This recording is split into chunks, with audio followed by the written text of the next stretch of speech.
Hello, welcome, Cabbage here. So let's have a look back at the first half of the year and think about how the developers did for the JP version of War of the Visions. If you've been watching me for a while, probably nothing here is going to surprise you, but I thought now was an important time to collect together my critical thoughts on how the developers are handling things. Some people seem to have the impression that I think the game is perfect and that no complaining is allowed. But that is not true at all. I want to dispel that idea people have of me. Related to that, I also want to point out that a lot of things in life are not black and white. I'll keep this discussion to War of the Visions. But some users seem to think that either you're on the side of the users or you're on the side of the developers. First, that idea of users versus the company is false. It's not a battle, it's not the developers trying to trick the users into cash grabs, and it's not the users trying to weasel as much free stuff out of the company as possible. It's a partnership, and we work together to make the game work. Second, middle ground exists. I don't blindly swallow everything the company presents, and I don't blindly swallow what the angriest Redditors and YouTubers present. If I see the company trying to pull something unreasonable, I will say so, and I have in the past. And if I see users wasting their breath on imagined problems, or worse, actively hurting the game, then I'll call them out too. The side I am on is the game's side, and if I see anyone threaten it, whether developers or users, I will get on them. And I do it because War of the Visions is a good enough game that it is worth doing so. Alright, I have 7 points by which I judge developers, and if any of these really get out of whack, then we have a problem. Many of them are closely related, so I might go back and forth a lot. If you have any feedback on the JP developers or my thoughts on them, I'd love to hear it. If you have a comment on the global version, you can leave that out. I can just go to Reddit and read it there instead. But if you make your own video about grading the global developers, leave a link to that in the comments. I will go and watch that. Although global developers is kind of a misnomer because it's the same team making both versions, but with some help with localization and stuff. And to iterate, I'm not talking about the what's in the game. I'm talking about how the developers are handling the game. So like the battle system, it's an A if you must know, but that's not what this video is about. Okay, first is developer communication. They get a B. From launch, the in-game news has been A. They should give a raise to whoever does the in-game news because it's very clearly written, they have nice visual graphics, and it's always timely, and I can't think of one scandal that has ever come up from misleading news. That certainly has happened in other games. Also, this year the addition of a monthly casual livestream with a couple of the developers, and then those same developers joining just regular player live streams as well, has really impressed me. This is one of the more open, communicative game staffs out there. Honesty is a point by which I judge developers, but it's closely related to communication, so we'll just talk about it here instead of giving it its own category. But this is where they get the ding in the grade, because of the first anniversary Hatcher snafu. They were not open enough about it at first, and they gave crappy excuses and had a crappy tone. This is from last year, but it's carried over into this year with the public warning that they got. I really don't think they had bad intentions. It was a sloppy and stupid mistake, and they are paying for it. Next, point of judgment, quality of life updates. These do not generally make the game money, so if a game company is consistently working on these, it means the developers really care about the user experience, and the game is doing well enough to commit resources to this. And the JP version of the game is doing fine, so no need to worry about that. I'll give them an A- here, but they were A+ during the first year. You know what, I'll just give first year grades to all of these categories, just to kind of provide some context for what I'm feeling this year. The first year was amazing. I couldn't believe how many major quality of life updates they added, and so early in the life of the game. But stuff like abilities on-off, and batch crafting and auto farm and all that stuff, pretty major updates to do so early in the life of the game. This year they slowed a little bit, and the updates they are doing are not quite as major, but they keep coming, like the star exchange, recommended party options, all the auto farm options, stuff like that. The key to good quality of life updates is to be proactive, to scratch the user's itch before they even realize that they are itchy. In contrast, bug fixes are reactive, whereas the quality of life updates are proactive, and this is another place we can judge the game. There have been bugs in JP War of the Visions, but they've been fixed very quickly and very effectively. I've never really had a complaint.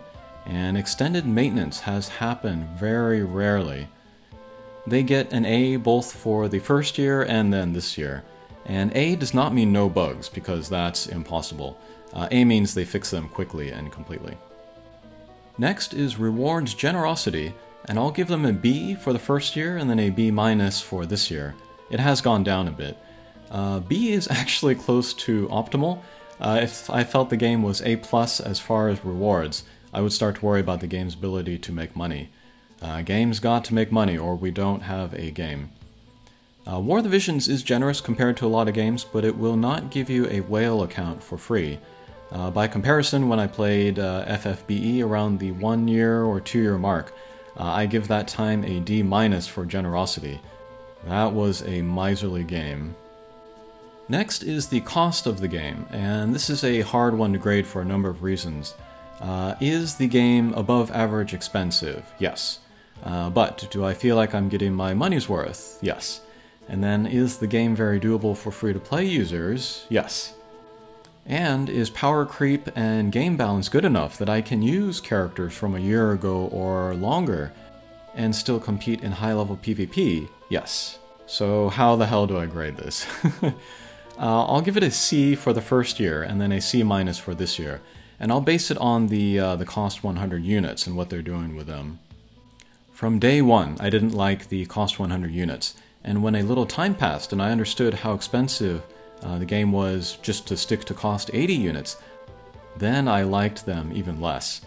So it got a C for the first year, and now this year, which has a greater emphasis on cost 100 units, with the faster pace of release, I lowered the grade. I'm still ignoring them in the ways they are different from cost 80 units, so if their price is twice as much, I won't buy them, and if their pull rate is half as much, I won't try to pull them. So I'm not affected, but I really hope the game doesn't go to a place where cost 100 units are the only ones worth using, and that you need them leveled quickly in order to beat the brand new content. The reason why I'm not giving a D or F is because there are no cash grabs in the game regarding units or vision cards. Cost 100 units are expensive, but you get a great unit out of them. Also, going back to units having a long lifespan, I can solo auto yet another raid with my beloved Dark / team, so I'm getting tons of value out of them. I've talked about plateaus in other games, and the kind of final whale plateau in this game is higher than in many other games, but it exists and I am there. Once in a while there's a unit I like for nostalgia that I totally don't need, like Barrett or Charlotte, but otherwise I'm spending like $100 a month. I just have so much stuff and so much of it is still good that I don't feel like I need to whale anymore. Side rant here, but I want to point out that I have spent a lot in the game, but I think I've spent smarter than a lot of players, especially JP players. I didn't pay full price for any cost 100 unit, I never pulled anything with a lower rate, and I never did more than 100 pulls on any unit except Helena, which I did 120. I see so many people on Japanese Twitter going to the ceiling for the recent cost 100 units, and I'm like, why? I mean, thank you for supporting the game, but why? Personal limits, ceilings in your mind are important to have and stick to, and because I have a cheaper account than folks with a similar power account as me, and then I have a more powerful account than folks with a similar amount of spending as me. And then we get to the last two, which are kind of the two most important, and if these are done well enough, lots of players are willing to overlook other flaws, and they are power creep and game balance. I made a video explaining power creep, but in a nutshell, it is how the game grows and evolves, how it keeps players challenged, and how it keeps players spending. If power creep is too slow, players aren't challenged enough, and if power creep is too fast, they are asked to spend too much. I've not made a video about game balance, but we can think of it as like, how large is the pool of viable units and teams? The better the game balance, the more is competitive. The worse the game balance, the less is competitive. For year 1, I'll give power creep an A and game balance an A. For this year, I'll give power creep a B and game balance a B+. Power creep is dinged for the implementation of EX jobs, but I think we can all agree it wasn't that major a jump in either power level or how hard it is to max a unit. And actually some folks believe that EX jobs leveled the playing field more than it was before, because MR and lower rarity units are better able to compete with UR units.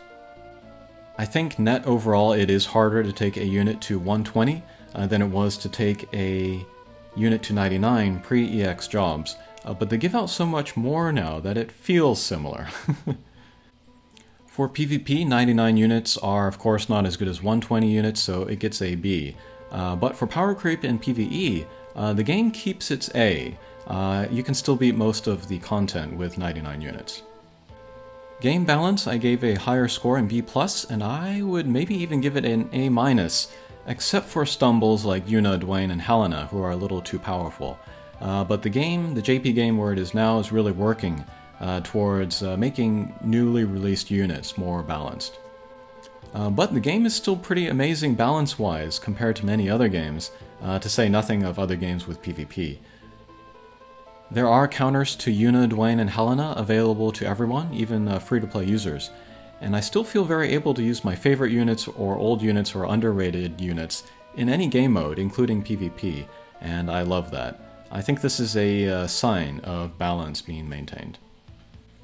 Alright, so we'll wrap up the video. You might look at all of the grades lower this year than last year and think that the game is declining, but I want to remind folks that the first year of this game was amazing. I was in a continual state of shock with how generous and open and nimble the developers were.